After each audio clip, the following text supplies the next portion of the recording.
Hi friends, ഞാനിന്ന് നിങ്ങളുമായിട്ട് share ചെയ്യാൻ പോകുന്നത് എല്ലാ വീട്ടമ്മമാർക്കും വളരെ യൂസ്ഫുള്ളായ നല്ല അടിപൊളി ടിപ്സുകളുമായിട്ടാണ്. അപ്പോൾ വീഡിയോ സ്കിപ്പ് ചെയ്യാതെ കാണുക, എന്നാൽ മാത്രമേ മനസ്സിലാവുകയുള്ളൂ. അതേപോലെ തന്നെ എൻ്റെ ഈ ചാനൽ സബ്സ്ക്രൈബ് ചെയ്യാതെ കാണുന്ന കൂട്ടുകാരുണ്ടെങ്കിൽ പ്ലീസ് ഒന്ന് സബ്സ്ക്രൈബ് ചെയ്ത് സപ്പോർട്ട് ചെയ്യാനും കൂടി മറക്കരുത്. എന്നാൽ നമുക്ക് ഫസ്റ്റ് ടിപ്പിലോട്ട് കിടക്കാം.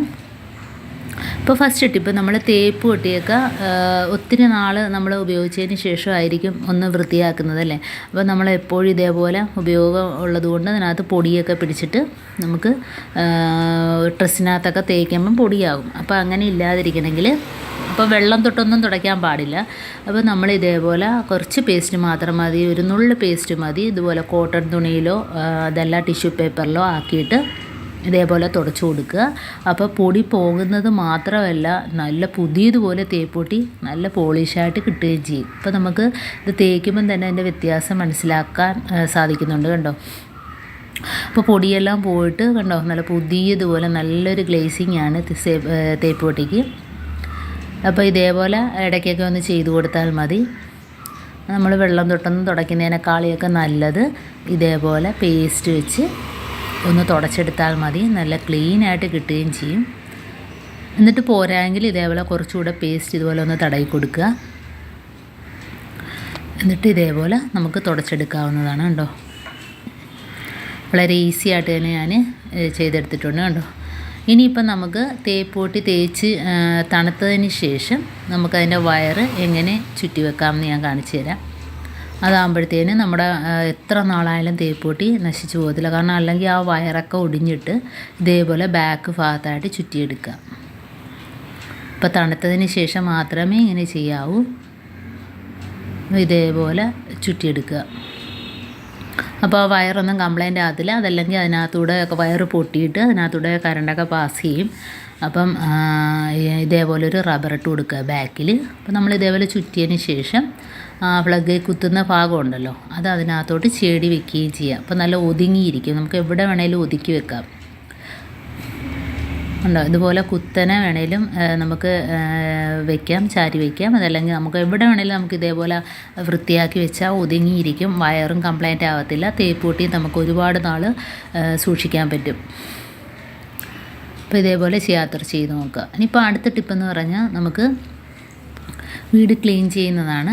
അപ്പോൾ ചിലന്തി വലയൊക്കെ പെട്ടെന്ന് തന്നെ ഈ രീതിയിൽ പോകും. അപ്പം നമുക്കൊരു ടീസ്പൂൺ അളവിൽ ഡെറ്റോൾ എടുക്കുക, പിന്നെ 2 കർപ്പൂരം. അപ്പോൾ ഇത് രണ്ടും കൂടെ ചേരുമ്പോഴുള്ള സ്മെല്ല് അറിയാൻ പറ്റുമല്ലോ, നല്ലൊരു സ്മെല്ലാണ്. കാരണം ആ ഭാഗത്തോട്ടെ പിന്നെ ചിലന്തി വലയോ അങ്ങനെ ഒന്നും തന്നെ കാണത്തില്ല. എന്നിട്ട് നമ്മൾ ഒരു 1/2-3 ഗ്ലാസ് വെള്ളം ഒഴിച്ചു കൊടുക്കുക. അപ്പോൾ സ്പ്രേ ചെയ്ത് നമുക്ക് എന്തുമാത്രം ആവശ്യമുണ്ടോ അതിനനുസരിച്ചുള്ള അളവിൽ. അപ്പോൾ നമ്മൾ അതിന് മുമ്പായിട്ട് നമ്മുടെ കയ്യിലിരിക്കുന്ന മോപ്പോ ചൂലോ വെച്ച് വെറുതെ ഒന്ന് ജസ്റ്റ് ഒന്ന് ആ ചിലന്തി വലയൊക്കെ ഉണ്ടെങ്കിൽ, ഒരുപാടുണ്ടെങ്കിൽ ഒന്ന് ഇതേപോലെ ഒന്ന് തട്ടിക്കൊടുക്കുക. അതിന് ശേഷമാണ് നമ്മൾ ചെയ്യാൻ പോകുന്നത്. അപ്പോൾ ഇത് സ്പ്രേ ബോട്ടിലിനകത്തോട്ടാക്കുക. അതല്ലെങ്കിൽ സാധാ കുപ്പിയിലാക്കിയിട്ട് നമ്മൾ ഒന്ന് തളിച്ചു കൊടുത്താലും മതി.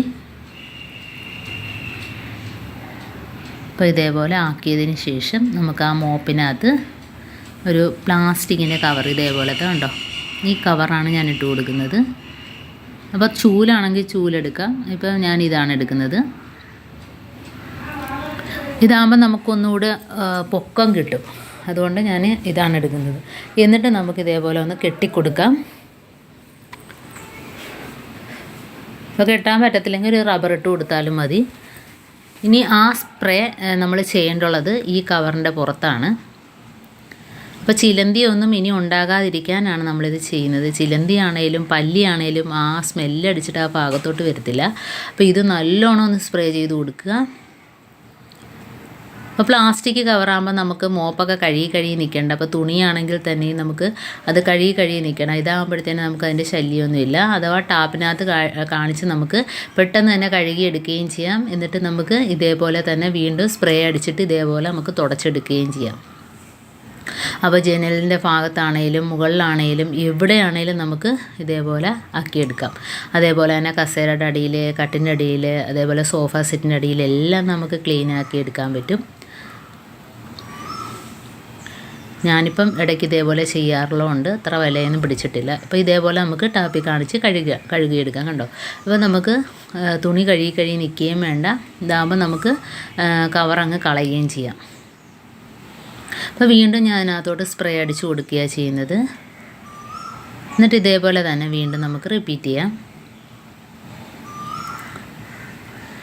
അപ്പോൾ കസേരയുടെ അടിയിൽ, അതേപോലെ കട്ടിൻ്റെ അടിയിൽ, സോഫ സെറ്റിയുടെ അടിയിൽ ഒക്കെ ഇത് വെച്ച് തുടച്ചെടുക്കാം. അപ്പോൾ എന്ത് ചിലന്തികൾ എന്തുണ്ടെങ്കിലും അതിനകത്തോട്ട് പറ്റും. കാരണം ആ ഒരു സ്പ്രേ ചെയ്തൊരു നനവും കൂടെ ഉള്ളതുകൊണ്ട് അതിനകത്തോട്ട് വലയൊക്കെ ആണെങ്കിലും കയറി പിടിച്ചോളും. അത് മാത്രമല്ല, നമ്മൾ ഇതേ വെച്ച് എല്ലായിടത്തും ഒന്ന് ആക്കി കൊടുക്കുമ്പോഴത്തേനും ആ ഡെറ്റോളിൻ്റെയും കർപ്പൂരത്തിൻ്റെയും സ്മെല്ലടിച്ചിട്ട് പിന്നെ ആ ഭാഗത്തൊരു മൂട്ടയോ കട്ടിൻ്റെ അടിയിലൊക്കെ മൂട്ടയൊക്കെ ഉണ്ടാവില്ല.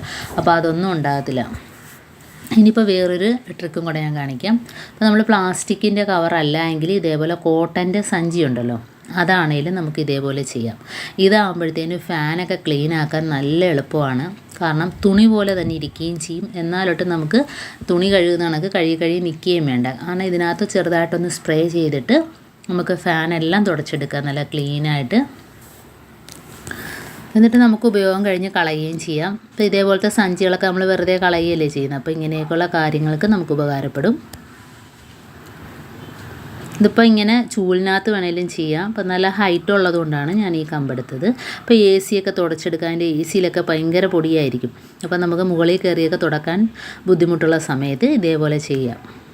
അപ്പോൾ എ സിയുടെയൊക്കെ പൊടി കണ്ടോ നല്ല രീതിയിൽ തന്നെ പോകുന്നുണ്ട്. കാരണം നല്ല പൊടിയുണ്ടായിരുന്നു. നമുക്ക് താഴെ നിന്ന് തന്നെ വളരെ ഈസി ആയിട്ട് ഇതേപോലെയൊക്കെ ഇടയ്ക്ക് ചെയ്ത് കൊടുത്താൽ നമ്മൾ മുകളിൽ കയറി ഒന്നും കഷ്ടപ്പെടേണ്ട കാര്യമില്ല. അപ്പോൾ അതുപോലെ തന്നെ ഫാനും നല്ല ഈസി ആയിട്ട് തുടച്ചെടുക്കാം. കണ്ടോ നല്ല രീതിയിൽ തന്നെ നമുക്ക് തുണി വെച്ച് തുടയ്ക്കുന്ന അതേ രീതിയിൽ തന്നെ നമുക്ക് തുടച്ചെടുക്കാൻ പറ്റും. അപ്പോൾ നമുക്കിപ്പം പൊടിയൊക്കെ ഉണ്ടെങ്കിൽ അത് വീണ്ടും കഴുകിയിട്ട് സ്പ്രേ ചെയ്തിട്ട് വീണ്ടും ഇതേപോലെ തന്നെ നമുക്ക് ആവർത്തിക്കാം. അപ്പോൾ ആ ഒരു സ്മെല്ലടിച്ചിട്ട് ഈ ഭാഗത്തെല്ലാം നമ്മളൊന്ന് ചിലന്തി വല അടിച്ചു കൊടുക്കുകയാണെങ്കിൽ ആ സ്മെല്ലടിച്ചിട്ട് ആ പല്ലിയോ ചിലന്തിയോ ഒന്നും തന്നെ അവിടെ എങ്ങും ഇരിക്കത്തില്ല. എന്നിട്ട് നമുക്കിതിൻ്റെ ബാക്കി സ്പ്രേ ഉണ്ടെങ്കിൽ ഇതേപോലെ കർട്ടനിലൊക്കെ അടിച്ചു കൊടുക്കാം. ജനലിൻ്റെ ഭാഗത്ത്, അതേപോലെ കതകിൻ്റെ ഭാഗത്തെല്ലാം ഇതേപോലെ മൂലയിലൊക്കെ നമുക്ക് അടിച്ചു കൊടുക്കാം. നല്ലൊരു മണമുള്ളതുകൊണ്ട് നമുക്കൊരു സാധനം അവിടെ ഇരിക്കത്തില്ല. അതേപോലെ തന്നെ ഡൈനിങ് ടേബിളൊക്കെ ഈ സ്പ്രേ അടിച്ചിട്ട് നല്ല രീതിയിൽ തുടച്ചെടുക്കാം. അത് ഡൈനിങ് ടേബിളിൽ എന്തെങ്കിലുമൊക്കെ സ്മെല്ലുകളൊക്കെ ഉണ്ടെങ്കിൽ തന്നെ അത് പോയി കിട്ടും. അതേപോലെ പല്ലിയൊന്നും വന്ന് രാത്രി മേയത്തില്ല. അപ്പോൾ ഇതേപോലെ കണ്ടോ നല്ല രീതിയിൽ നമുക്ക് ഡൈനിങ് ടേബിളൊക്കെ ക്ലീൻ ചെയ്തെടുക്കാം. നല്ലൊരു മണമാണ്. അതേപോലെ നമ്മുടെ ഗ്യാസ് അടുപ്പിൻ്റെ മുകളിലൊക്കെ ഇതേപോലെ സ്പ്രേ ചെയ്ത് കൊടുത്തിട്ടൊന്ന് തുടച്ചെടുക്കാം. ഇപ്പോൾ രാത്രിയൊക്കെ നമ്മൾ ഇതേപോലെ ചെയ്യുകയാണെങ്കിൽ ആ ഭാഗത്തൊന്നും പല്ലി ഇരിക്കത്തില്ല. ഗ്യാസ് അടുപ്പിൻ്റെ അടിഭാഗത്ത് കണ്ടോ ഇതേപോലെ പാറ്റയൊക്കെ ശല്യം ഉണ്ടെങ്കിൽ ഇതിൻ്റെ സ്മെല്ലടിച്ചിട്ട് ഒരു സാധനവും കാണത്തില്ല. അതേപോലെ നമ്മുടെ അലമാരയുടെ ഇടയിൽ എവിടെയൊക്കെയാണോ നമുക്ക് ഇതിൻ്റെയൊക്കെ ശല്യമുള്ള ആ ഭാഗത്തൊക്കെ അടിച്ചു കൊടുക്കാം. എന്നിട്ട് നമുക്ക് ബാക്കി വരികയാണെങ്കിൽ നമുക്ക് സിങ്കിനകത്ത് ഒഴിച്ചു കൊടുക്കാം. കാരണം രാത്രി കയറി വരുന്ന പാറ്റ കുഞ്ഞുങ്ങളൊക്കെ ഉണ്ടല്ലോ. അപ്പോൾ ഈ ഒരു സ്മെല്ലടിച്ചിട്ട് അതിങ്ങോട്ട് കയറി വരത്തതുമില്ല. അങ്ങനെ ഒരു ശല്യം നമുക്ക് കാണത്തുമില്ല. അപ്പോൾ എൻ്റെ ടിപ്സുകൾ ഇത്രയേ ഉള്ളൂ. അപ്പോൾ എൻ്റെ ഈ ടിപ്സിൽ ഏതെങ്കിലും ഒന്ന് യൂസ്ഫുള്ളായിട്ട് തോന്നിയിട്ടുണ്ടെങ്കിൽ ഒന്ന് ലൈക്ക് ചെയ്യാനും കമൻറ്റ് ചെയ്യാനും സബ്സ്ക്രൈബ് ചെയ്യാനും മറക്കരുത്. അതേപോലെ തന്നെ ബെല്ലൈക്കൻ എനേബിൾ ചെയ്യാനും മറക്കരുത്. എന്നാൽ മാത്രമേ ഞാനിടുന്ന ഓരോ വീഡിയോസും നിങ്ങളുടെ മുമ്പിൽ നോട്ടിഫിക്കേഷനായി എത്തുകയുള്ളൂ. അപ്പം ഇനിയും നല്ല ടിപ്സുകളുമായിട്ട് വീണ്ടും കാണാം. അതുവരേക്കും താങ്ക്സ് ഫോർ വാച്ചിങ്.